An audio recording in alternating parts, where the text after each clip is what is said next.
Welcome back, ladies and gentlemen. In this presentation, we are going to complement what we have already started during our short tour to explore one of the environmental issue experienced by the local lived here at AlHassa Governorate, Saudi Arabia.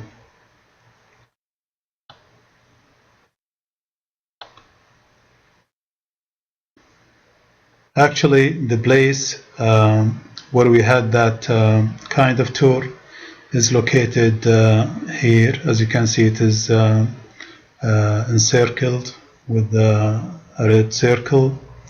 The name of the city that you can see here is Hafuf, but the whole region is called AlHassa, and it is located just alongside the Gulf coast.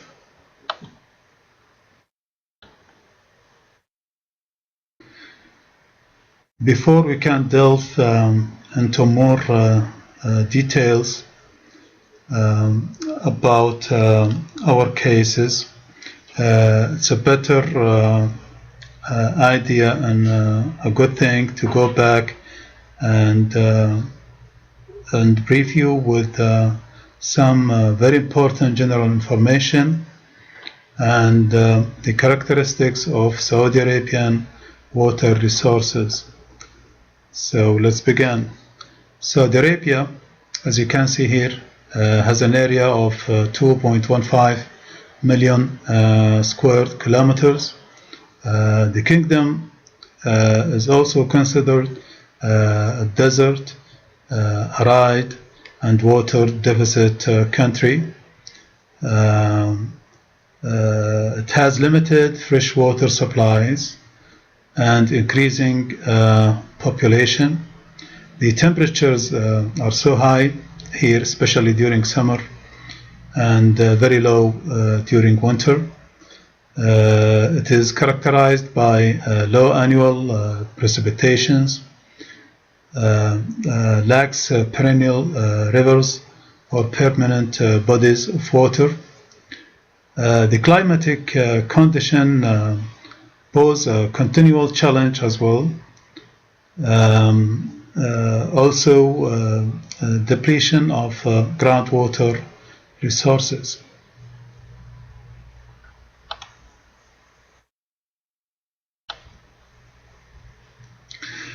Okay, here in this slide, as you can see, we have 5 different kind of water resources, and we will go over them one by one. The surface water, as you can see, is about 2,045 million cubic meters per year. The underground water is about 1.5 million cubic meters. The thickness of crystalline rock is about 500 meters. The desalinated water is about 740.5 million American gallons daily. The treated sewage water is about 1.5 million cubic meters per day. And last, the treated agricultural water, which is about 32 million cubic meters per day.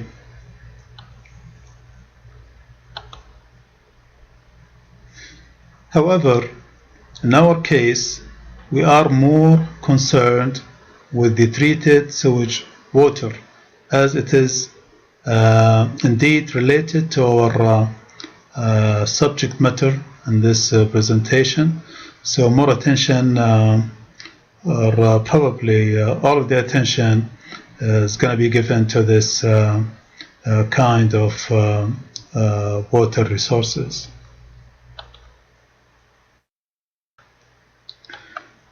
Okay, in this presentation, as we will see, are going to discuss 2 cases. The first one is done by King Saud University in conjunction with Saudi Society of Agricultural Sciences. A case study was undertaken to assess the long-term effect of sewage irrigation on some soil properties and heavy metals concentration in the soils of date palm at AlHassa Governorate, Saudi Arabia. 82 surface soil samples were collected from the studying area, and half of it was collected from an area irrigated for more than 13 years with treated sewage effluent. Meanwhile, the rest of soil samples were collected from an area irrigated with well water. Furthermore, samples from sewage effluent and well water used for irrigation were collected and analyzed, mainly for their chemical compositions and their metal contents. The obtained results pertaining irrigation water analysis indicated that sewage effluent were found to contain higher content of lead, zinc, copper, cobalt, chromium, arsenic, cadmium, iron, manganese, and nickel compared to well water. On the other hand, data emphasized the role of sewage effluent irrigation on increasing heavy metals as well as organic matter contents in the soil samples when comparing with the respective values found in the soil irrigated with well water. The soil salinity ranged from 3.58 to 20.7 decisiemens per meter, with an average of 7.9 decisiemens per meter due to irrigation with well water, while the respective soil salinity due to irrigation for long period with treated sewage effluent ranged from 2.5 to 3.69 decisiemens per meter, with an average of 2.8 decisiemens per meter. There was an increase in organic matter content ranging from 17% to 30% in sewage irrigated soil samples as compared to well water irrigated ones. On an average, the pH of the soil dropped by 0.3 unit as a result of sewage irrigation.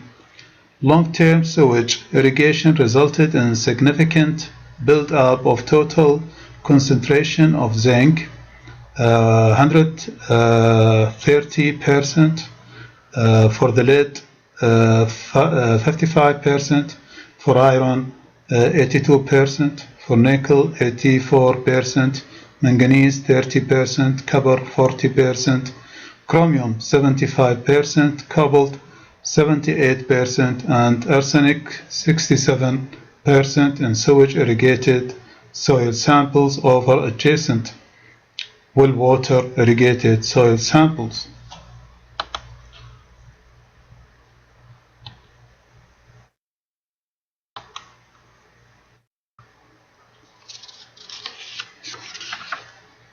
So, in conclusion, as we have seen from that study, we can determine that long-term use of sewage effluent in irrigation resulted in significant increase in organic matter content in the sewage by 17% to 30% compared to well water irrigated ones.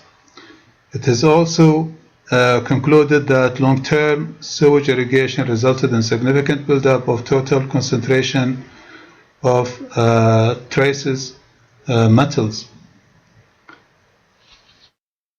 Here in this slide, as you can see, the table that measure and illustrates the mean values of chemical composition of the sewage and well water used for irrigation. So, by taking a glance at this table, we can see that the pH for the well water on the soil was 7.9, while for the soil irrigated with sewage effluent was 6.4. Take also another example for the sodium. The one with well water is 17.39, while the one with sewage irrigated with sewage effluent was about 11.04. For potassium, well water is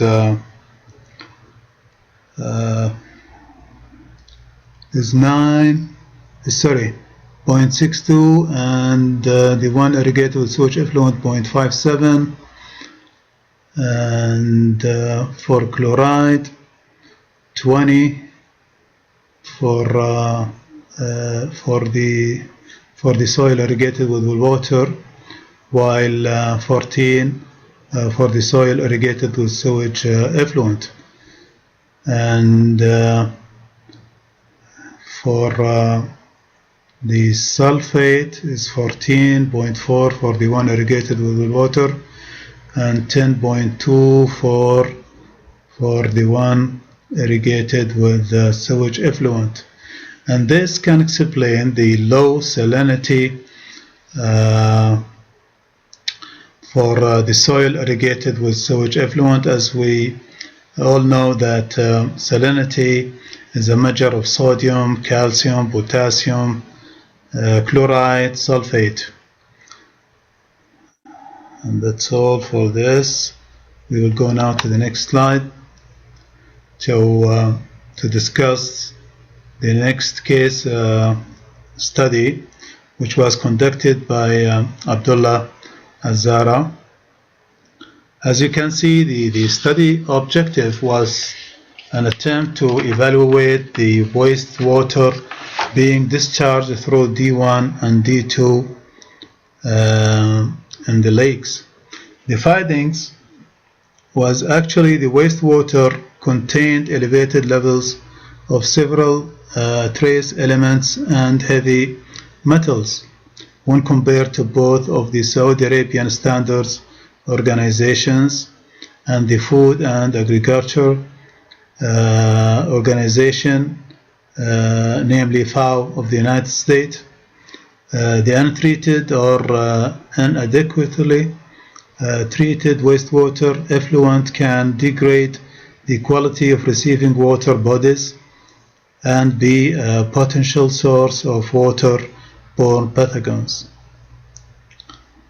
According to Mr. Berg, waterborne diseases may spread through the population, which usually caused by a parasitic worm.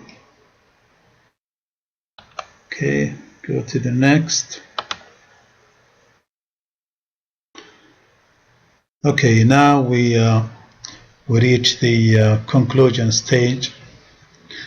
The long-term use of sewage effluent and irrigation resulted in significant increase in organic matter content, ranging from 17% to 30% in sewage irrigated soils compared to well water irrigated ones.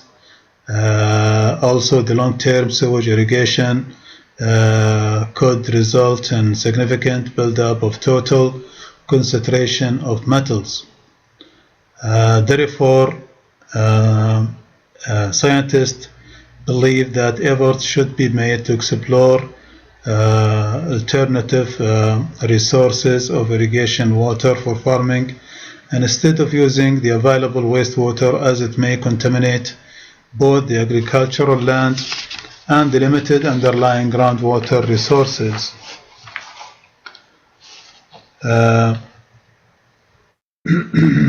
Excuse me.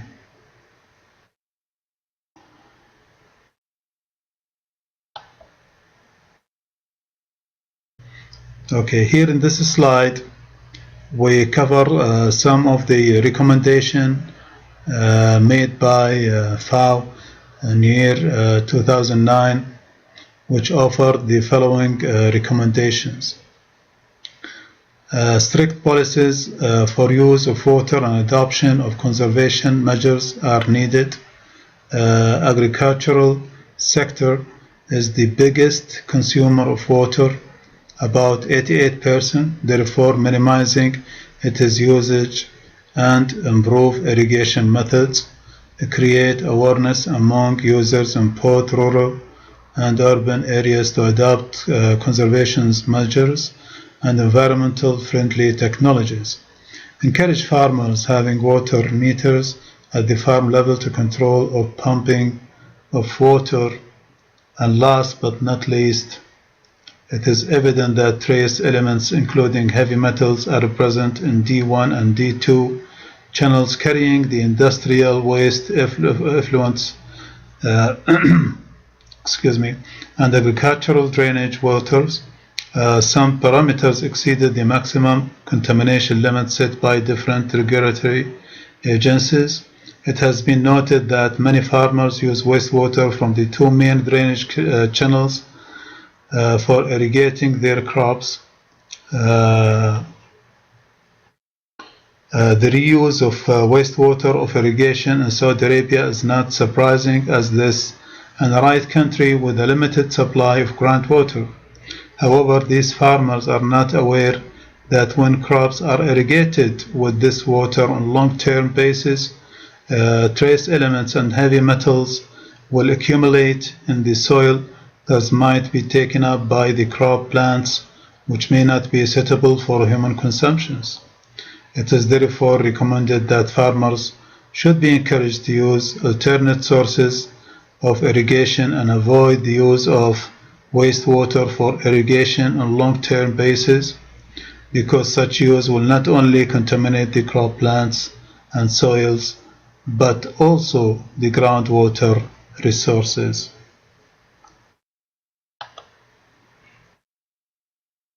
Thank you for watching, and goodbye.